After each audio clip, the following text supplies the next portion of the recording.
Hi everyone, it's Mrs. Martello. Let's take a look at section 2.3. We are still working with inequalities and now we're going to solve by multiplying or dividing on both sides. So remember, when you're using the multiplication or the division property, that means you have to either multiply both sides by the same number or divide both sides by the same number. Let's take a look at example 1. So in A, we have x over 8 is greater than negative 5. So to solve for 8, I need to solve for x, I need to get rid of the 8. So because x is being divided by 8, I'm going to multiply 8 on both sides. I get x is greater than negative 40, and then I'm going to graph the solution. So it's an open circle on negative 40, and I'm shaded to the right. Let's take a look at letter B. We have negative 24 is greater than or equal to 3x. I want to solve for x, so let's divide both sides by 3. Negative 8 is greater than or equal to x.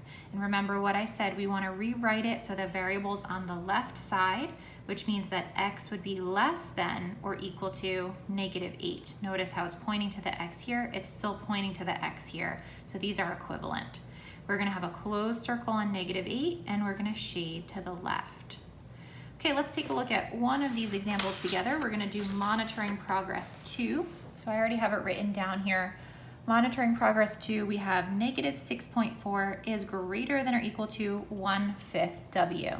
So if I want to solve for w, I want to get rid of this 1/5. When you have a fraction as a coefficient in front of the variable, in order to cancel it out, you really want to multiply by the reciprocal. So the reciprocal is when you take this fraction and you flip it upside down. I'm going to multiply this by 5 over 1.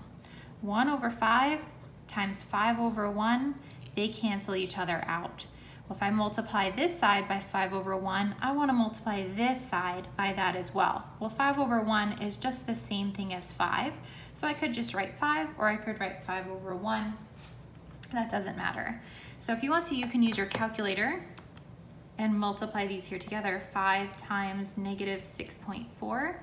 I get negative 32. So negative 32 is greater than or equal to w. I'm going to rewrite this. W is less than or equal to negative 32. And that would be my solution. Let's go over and graph it. We're going to put negative 32, negative 33, negative 34, negative 31, and negative 30. It's a closed circle on negative 32. And then it's less than, so we're going to shade to the left. Okay, let's keep going. We're going to take a look at the next part here. Now, something tricky happens when you multiply or divide both sides by a negative number. There's something that we need to remember to do. We have to reverse that inequality sign. It has to be flipped, because the negativity of the statement changes. Let's look at this example. Right now it says negative 6 is less than 8, which is true. But look at what happens if I multiply both sides by negative 2, for example. This side becomes positive 12, and this side becomes negative 16. But now positive 12 is greater than negative 16. So because the negativity switched, I had to reverse this inequality symbol to go along with it. So I'm going to write that down here in my notes. So this is important for you to write down. If you multiply or divide both sides of an inequality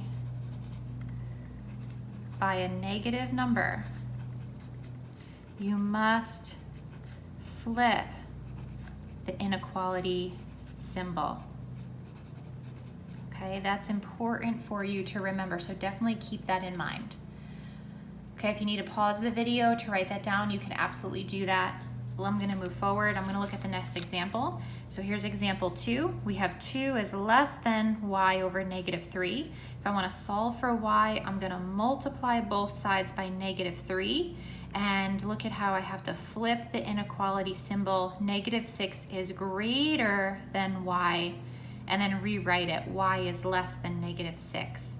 So open circle and shade to the left. Let's look at B. Negative 7y is less than or equal to negative 35. When you divide both sides by negative 7, notice how I flipped the sign because I divided both sides by negative. y is greater than or equal to 5. And then this is a closed circle on 5, shaded to the right. Okay, so that's important. Don't forget to make sure you flip that inequality symbol when you multiply or divide both sides by a negative number. Okay, let's take a look at example 3. Here's another real world example. So if you earn $9.50 an hour at your summer job, right, and solve an inequality that represents the number of hours you need to work to buy a digital camera that costs $247. Think about how to set this up. This $247 is your total. That's gonna go over on the right side of your inequality. Think about the inequality symbol. I need to have definitely $247, but I could also earn more than $247. So that's why I chose greater than or equal to. Now, if I work and I earn $9.50 per hour, I'm gonna multiply that $9.50 times the number of hours, they're calling it N. So there's our inequality. $9.50N is greater than or equal to $247.